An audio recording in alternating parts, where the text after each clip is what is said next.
to. Now we see you. There you are. You are real, and you're not in the void. That totally worked. Whoever said enter, re-enter, that totally worked. Yes. What browser are you on, pretty girl? What browser are you on? Chrome or did Safari support you? You know, I have no idea what this is. I just shared the link from my phone to the iPad and it popped up. Okay. So I can't even tell. Okay.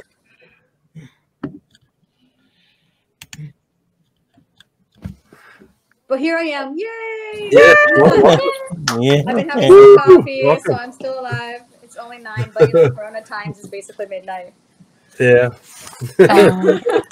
Are you from Los Angeles by chance? I'm actually from Brazil. I grew up in Brazil, and then I was in New York for about 12 years, and been in LA for 5 now. This is going to be my 6th LA year. So, well, what a year. What a year. So let's see. Oh my gosh. Well, it's crazy how the pandemic was officially at its worst in New York City, and now it's here in LA where it's really bad. They have outside dining in New York, and here we're closed everywhere. Yeah, no dining. No dining. And we were at 13,000 cases a day in December. Yeah, it was pretty scary. Even friends who are part of my bubble, now we're all like, who have you been seeing? I don't know. Maybe we shouldn't get together anymore. It's pretty bad. It's pretty bad. And COVID is not a fun thing. Do not recommend. It's crazy. I think everyone in my circle officially has, because I still have to go. I still have to go to the office. There's no around for that for me, unfortunately. And there's a lot of essential workers that still have to go to work to pay the bills. So there's, as much as you try to avoid and you try to be quarantined and socially distanced, unfortunately, you still have to financially provide for yourselves. And you can avoid everyone else, but work is what is exposing everyone else. And officially, my circle has been exposed to somebody with COVID as of today. My business partner, unfortunately, his brother and his family has tested positive. That was his circle there because his brother's kids would be watched by his family. So everyone's been exposed now. But everyone, I really hope you guys all stay safe. We've already talked so much about that topic. I definitely do want to talk about you and how you pronounce your last name, because I don't want to botch it. Now that you can see me, I'm Luciana Faulhaber. Faulhaber. Is that a Brazilian last name? Or is that, because it sounds German? It is, yeah, it is. My father's side of the family supposedly was German at some point. So. Oh, okay. Wait, German, Brazilian? Brazil, how far from Argentina? No, wait. Actually, no one gets the 3 jokes? Anyway. I do have a question for you, though, because I know you're part of you're a writer for Latino Rebels, which is actually a website I go on often to check out, just get commentary, and it's basically a Hispanic and Latino bias perspective in reference to what's going on in the news and other things such as what's going on within our own community and how we try to, help other fellow Hispanics or Latinos. But my question is, you're Brazilian, and I never ever knew how to identify Brazilians. Are you Hispanics, or how is that? Like, I honestly don't know. That's always been the one where I'm like, I mean, are they Hispanic that's or not? really a great question. I think that's been really a contentious topic of discussion within the Latino community. Latino Rebels is a great avenue for Latino voices. I'm just a collaborator with them, but they did fantastic work. And highlighting voices and bringing up issues not only in the Latino community but in the country. And within the community, my experience here has been interesting. I feel like there is some kind of prejudice within the community, not only with Brazilians but with each other and where we come from in terms of heritage, which I consistently try to speak up about and say that we need to stick together. It doesn't matter if you're Colombian or Puerto Rican or Dominican, or maybe your accent is different. We all come from a Latin-based culture. We all share a lot of the same struggles of growing up in Latin America and in those Latino cultures. As a Brazilian, you know, technically I'm Latina. Brazil is the largest country in Latin America. The community has a difficult time self-identifying, not just Brazilians, but like I'm mentioning, you know, with throughout the community. But we're not Hispanic. Hispanic comes from the Spanish. So we were colonized by the Portuguese. So we're one out of two places in the world. So it's like a place in Africa and Brazil to speak Portuguese besides Portugal.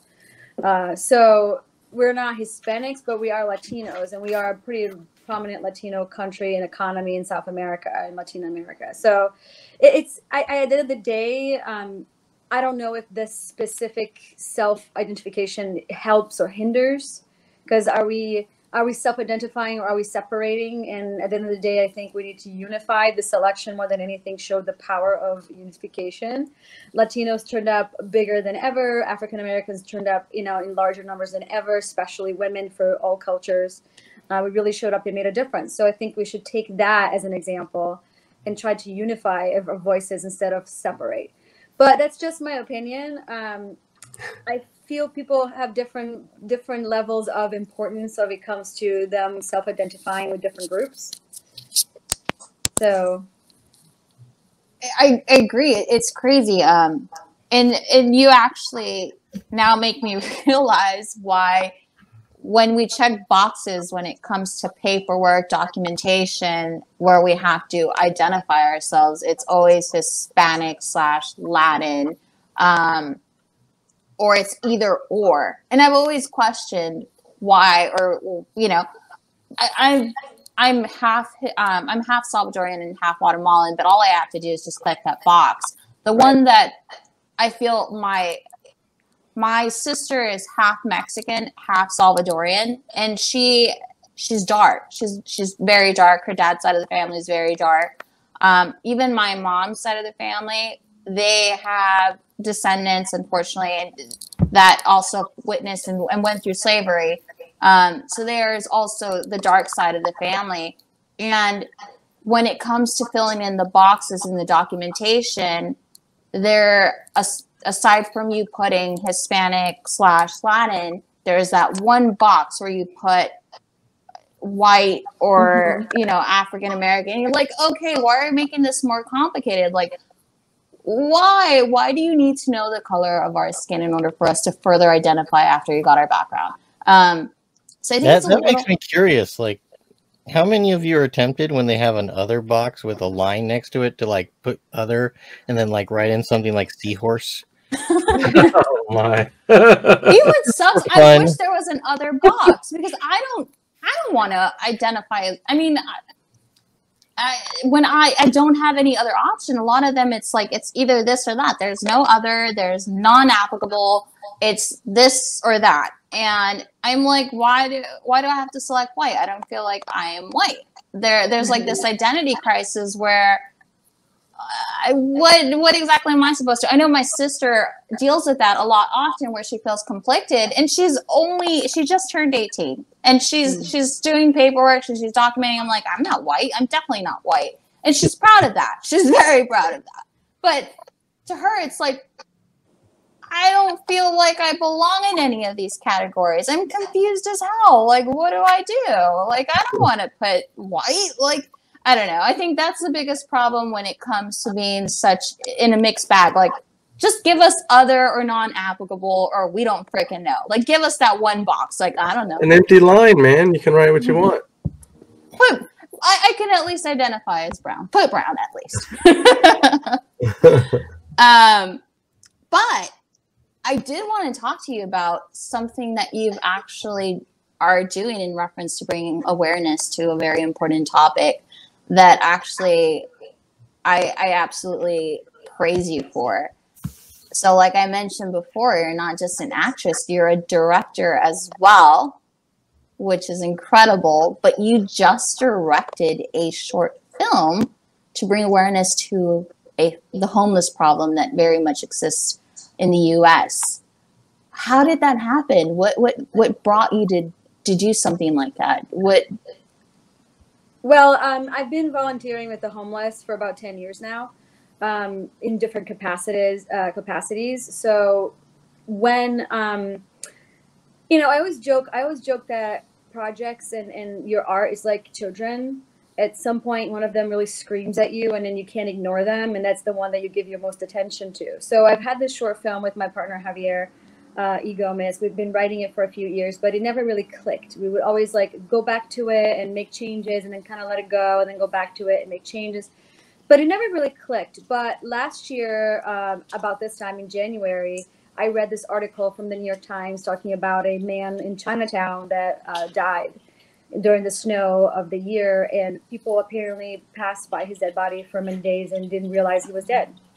And it really helped me, I think, boil down this idea of the homeless being visible, of them being present, but we try to not look at them, or we feel uncomfortable, or we feel bad, and there's a lot of health, like mental health issues and drug abuse, and so you try to just like cross the street or something. So there's like this idea that we make them invisible because we ourselves can't handle that situation. So when I read that article, I realized what the story really was.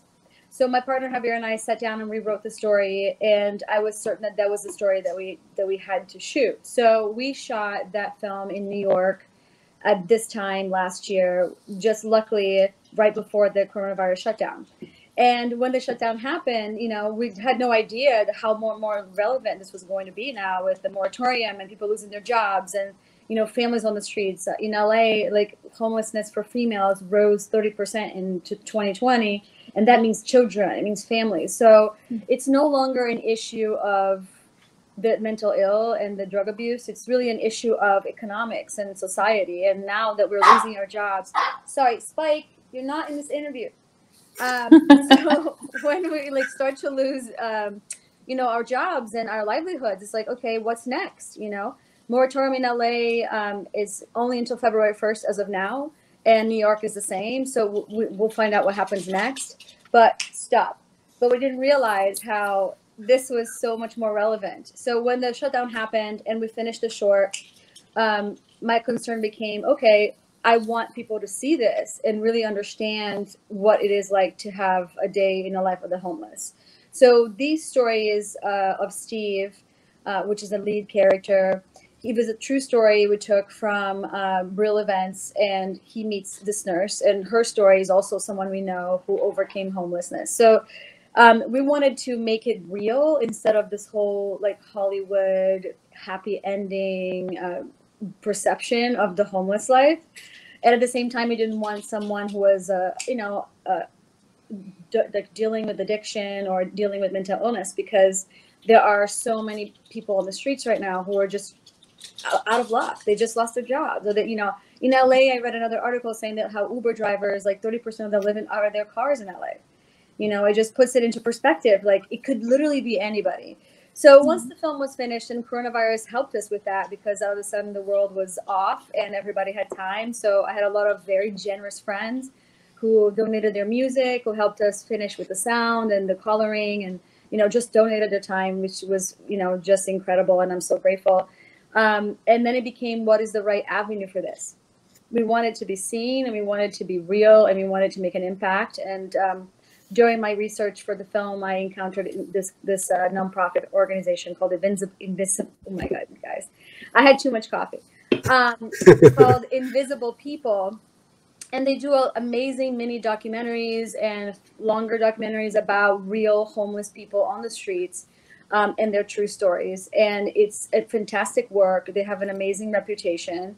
And every year I run a little bit of a fundraiser for my birthday. Last year I raised money for ACLU, not even knowing that this year was going to be such a crazy political year. But then this year I decided to partner up with Invisible People and run a fundraiser with them, and trying to ask people who have always been so generous with me to extend that generosity to the people who really, really need it. So it's up on their channel now, only on their channel exclusively. It's called Homeless. We wanted to keep it simple and to the point. I won't tell you how the story ends, but it's very realistic, and we've been getting a lot of interesting feedback because of it. People love the fact that it doesn't have this sensationalized Hollywood happy ending kind of thing. But at the same time, we heard a lot of, oh, but it's sad. And my point is like, yeah, and we keep looking away. So what does that say about us? You know, what does it say about us as people? It's hard. It's hard to look at those things. You know, it's hard to look at the things that you wish were different, but what are we really doing to change them? So that's the story of the short. And I think timing wise, it unfortunately ended up coming out at the time that it's even more relevant than we expected. But it is the winter time, especially in the East Coast, people really struggling with being on the streets. LA luckily has better weather. But in terms of a pandemic, I'm always when I drive by a homeless encampment, I'm thinking, God, can you imagine not even having a place to go to at the end of the day when you're supposed to quarantine? What do you do? Where do you go?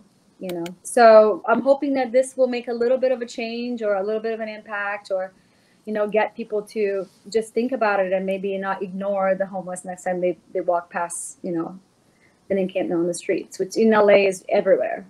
So I know it's such a heavy topic, and I feel like there was such chatter before. We were having I'm watching you guys having such a light, fun time. So I don't want to make things too heavy, but so you know, check it out. Maybe if you need a good cry, this is definitely something to do.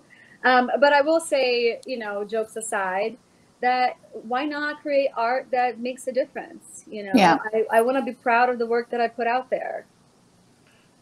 Oh yeah. I'm gonna just give you a really sad fact that I found out.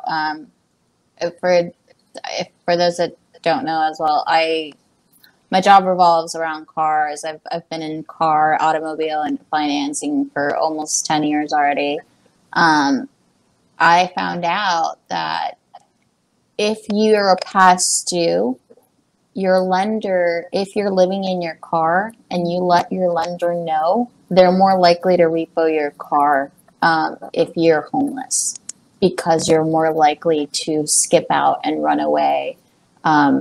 So if you at any point are homeless and have missed a payment, even if you're 1 day late and you notify them, they're pretty likely to send a repo guy after you.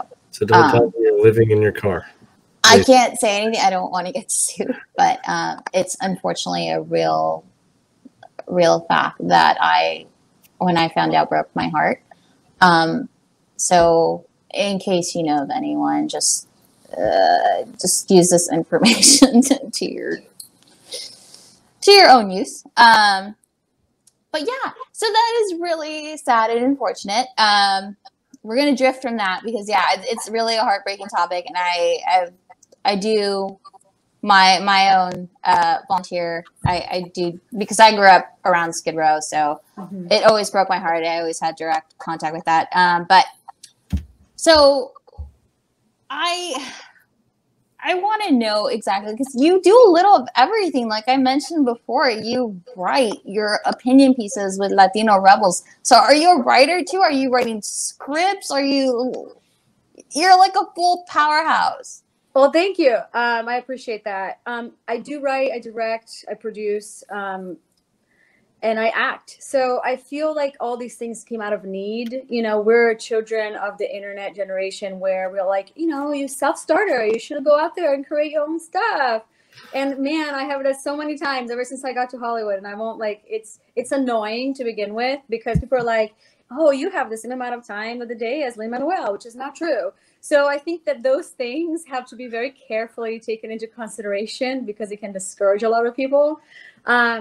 But again, like I said, my projects, I'm not someone who tries to follow some kind of fashion or what's popular or anything like that.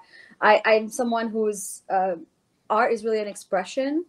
And I feel both blessed and imprisoned by that. You know, when things are fun and happy, like I'm all about the stuff that I create is all fun and happy. When I'm going through something sad or a breakup or something like that, it's all sad. It's like a Taylor Swift song, you know? You're just like, I totally get it. Like I totally here, Tay, my heart, you know, it's like that. I use my art. I guess the art uses me to process a lot of these emotions in my relationship with the world.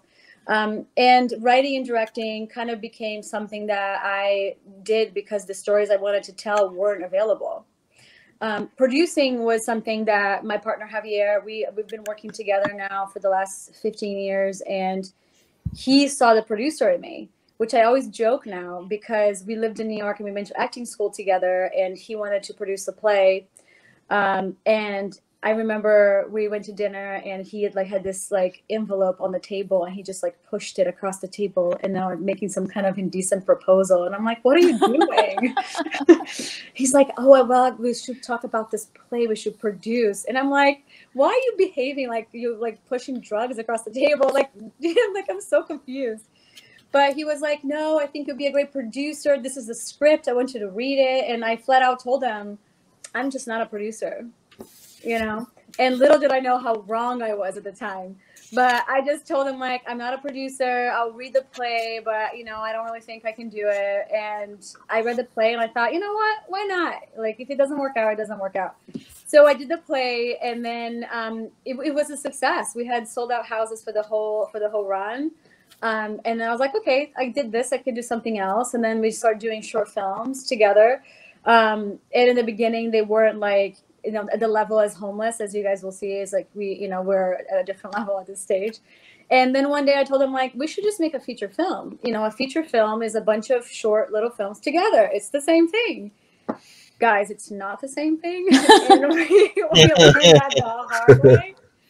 But what I love about Javier is that he never, he was the only person who said, okay, let's do it. And I was like, okay. So we ran a Kickstarter and we raised $50,000. That's the money we used to shoot this horror movie. And we chose horror because we are both children from Latin America who grew up watching scary movies, so we really loved it.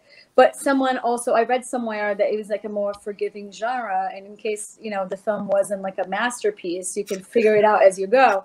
So I thought, that's great. I should do that. And, it really was film school. And I remember talking to a producer who works in TV and going through the nitty gritty of the challenges. And he's like, you are going to make expensive mistakes because you didn't go to film school, and this is your film school. So when those mistakes happen, just accept it and move on. And that was the best advice. And that's exactly what we did. And we finished the movie. It's out on everywhere now. It's on Amazon and it's on Voodoo and all this other stuff. And, it's just a silly, campy slasher horror, but I'm really proud of that. It was the first real big production that we did. And we finished. Most films don't even get to be finished. So that was exciting. But it was in that experience that I realized I can do anything I want. It was a learning process. Before I was like, maybe I need to find a director who's directed and a producer who's produced. And that was such a shit show. Everything happened in that film. Everything broke. The camera broke in the middle of the shoot one night. We had to drive to New York and get another one and come back, I remember I started directing that film too, and I remember being so tired because I would sleep every 3 days, and I would tell them to set up, and I'll fall asleep in the makeup chair and then I'll be like, oh my God, we gotta go. It was just everything that could go wrong went wrong in that film. And when I read, it's called Don't Look. Okay.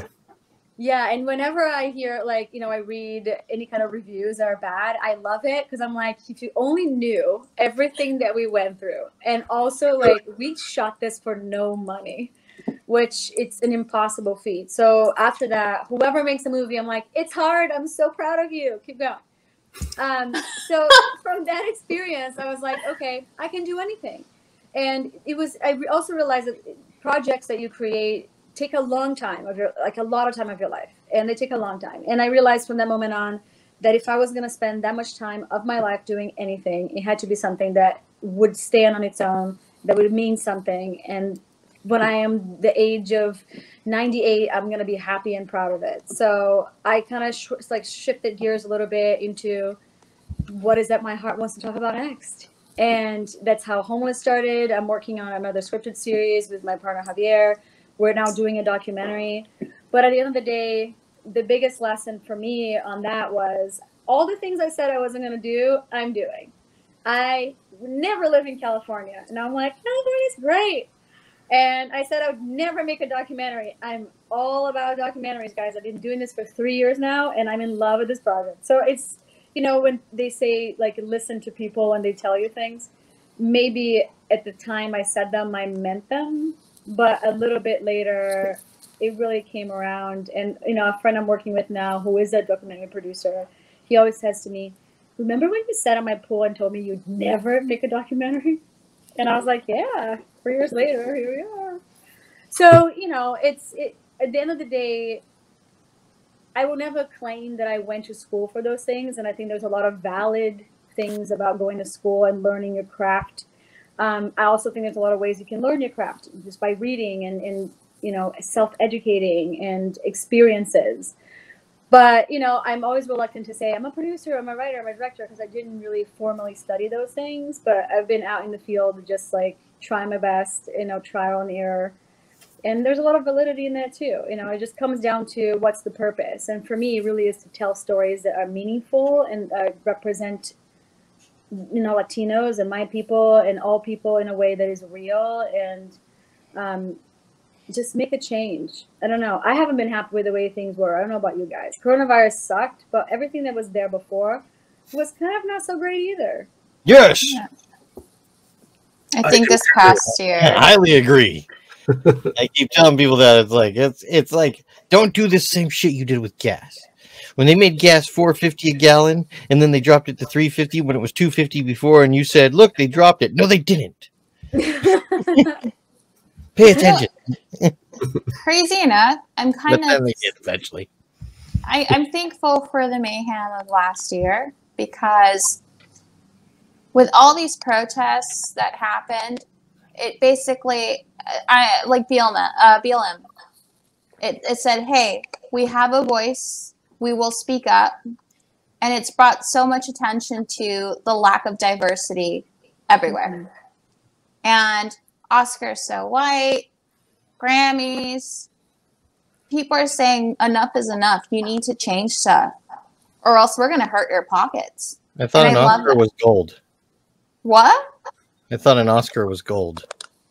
Dan's being a smart ass. There you go. Good job, Dan. Good job. But no, I feel like last year needed. I mean, we're gonna count COVID out. We're gonna count COVID out. But I mean, I feel like last year needed to happen to say, look, we have a voice. I mean, look, we turned what? How many states blue? Enough. Dana? Enough states. So that's all that matters. Dana, you're muted. I know. It won't be Georgia won't be that great until we've completely blew ourselves. Like, but Georgia was a big deal. Georgia was a huge deal. And other states, I think, you know, Pennsylvania had not traditionally been blue, so that was a big one. I think Michigan flips, but we certainly went blue. But I think, you know, Georgia obviously stands tall as our biggest victory, but that we flipped a lot of states that that have known to, you know, to go the other way. I'm still excited. I'm still excited.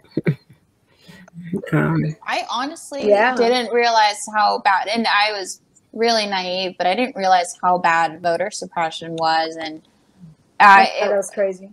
Yeah, I didn't know how bad it was in those states. It's horrible. I was like, whoa.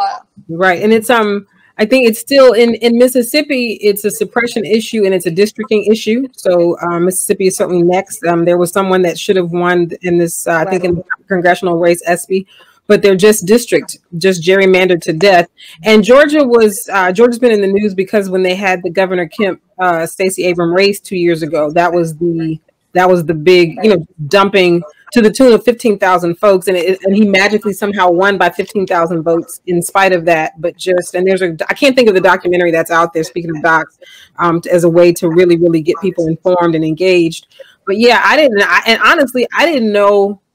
I feel like it's both. I didn't realize how bad voter suppression was, because we've always, you know, as people of African American color or Black color, whatever we say these days, because, you know, we've always just felt like voter turnout was a huge problem. You know, even as someone who has been active and been an activist and an advocate, like since my college days, late 80s, it was always an issue of turnout. It was always an issue of voter education. It was always an issue of getting people registered. I didn't really know the extent to which voter suppression was still a real problem until like, in the last couple of decades, definitely the last decade, easily, where I've just seen it. But we're excited about the progress. And I think, to your guys' point, people sitting around, and it's what you said, Luciana, we can't look away anymore. Like being stuck inside. Stacey mentioned the BLM, but just again, everybody, now you're forced to look when you didn't have to look before. Right. Whatever it is, homelessness, issues of representation, yourself, right? Because I also know that as Latina people and African Americans, we've been having this representation conversation for a cool minute, but I feel like it's really taken hold, because people, and even without bolstering Me Too, people have just begun, they have to sit around and really see it,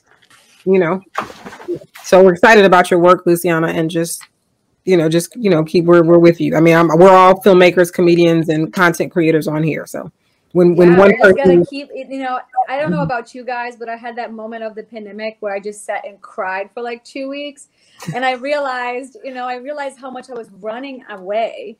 Like things would go wrong, or not as I would say, not as I would like them to, not wrong. But then I would just be like, whatever, next to the next thing. What's the next busy thing I could do, not to focus on that? And so those first 2 weeks in March of last year, when we were like, what is going to happen to the world? Right. And I remember thinking, oh no. And it was that moment of having to force yourself to sit there and not go anywhere and address your issues and the things that you might have been either avoiding or pretending that we're not there. And it was pretty interesting to go through that experience. And I feel like a lot of people I know are going through that now as we're getting to that COVID tiredness. I don't know what they were calling COVID. What is it? Whatever. People are getting tired of staying indoors. Yeah. Oh, cabin. The lockdown. Just cabin fever. Cabin fever was. Yeah, like people are starting to get so tired of this whole COVID talk and COVID, quarantine and all that stuff. So people are starting to lose it a little bit again, because I think we're on things to change. But now, during the holidays, this holiday season, my family's in Brazil, so there was only one worse place to be at than California, and it's Brazil, so I couldn't go there. And yeah, it was hard, but at the same time, I'm like, well, if I go home, I put my elderly family in danger, or I only see them and then don't leave the house for like 2 weeks and then leave. And I was like, well, none of these options sound really great. So I ended up staying around, and and it was interesting. I went to see some friends I hadn't seen, like from my college days, the people who are really like chosen family. And I went to see them because I felt like I really needed a family time. And I got there and they were all like losing their shits, crying, like so depressed, like having such a hard time.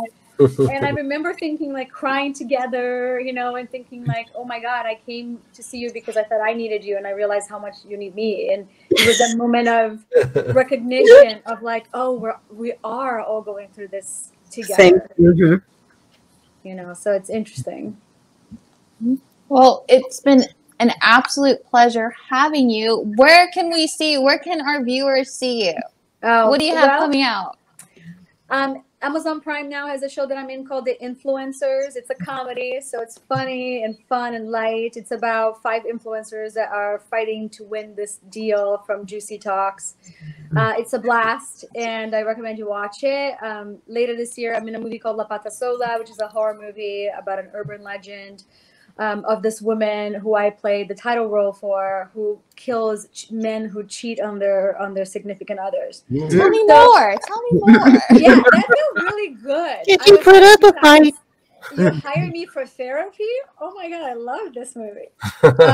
So it was really fun. Great group of people. In February, I'm coming out on a driving racing show with Lexus called 0 to 60, season 4. Not gonna tell you who wins. D'Angelo Williams is one of the members of my team. It's a fun time. It's gonna be on the Lexus channel on YouTube, and like Stacey said, you can catch Homeless available on Invisible People YouTube channel. And please leave a donation if you can. Definitely. I have some links out there if you guys want to check out her horror movie Don't Look on Amazon Prime and other streaming platforms. And I definitely have the link to the short film that she directed based off homelessness in order to bring awareness to the issue. Bring your Kleenex. If you want to cry, that's it. I was seeing how touching it was getting, so I was like, I'm gonna watch this when I don't have my eyelashes on because I don't want to lose my eyelashes. Good tip. We all know how long it takes to put them on, so I understand. Yes. That's funny. Takes me ages. Right. Thank you so much for joining us. We can't wait to have you again, okay? You have to come back. Thanks for having me. It was a pleasure anytime. Lucy. Woo! Thank you. Bye-bye.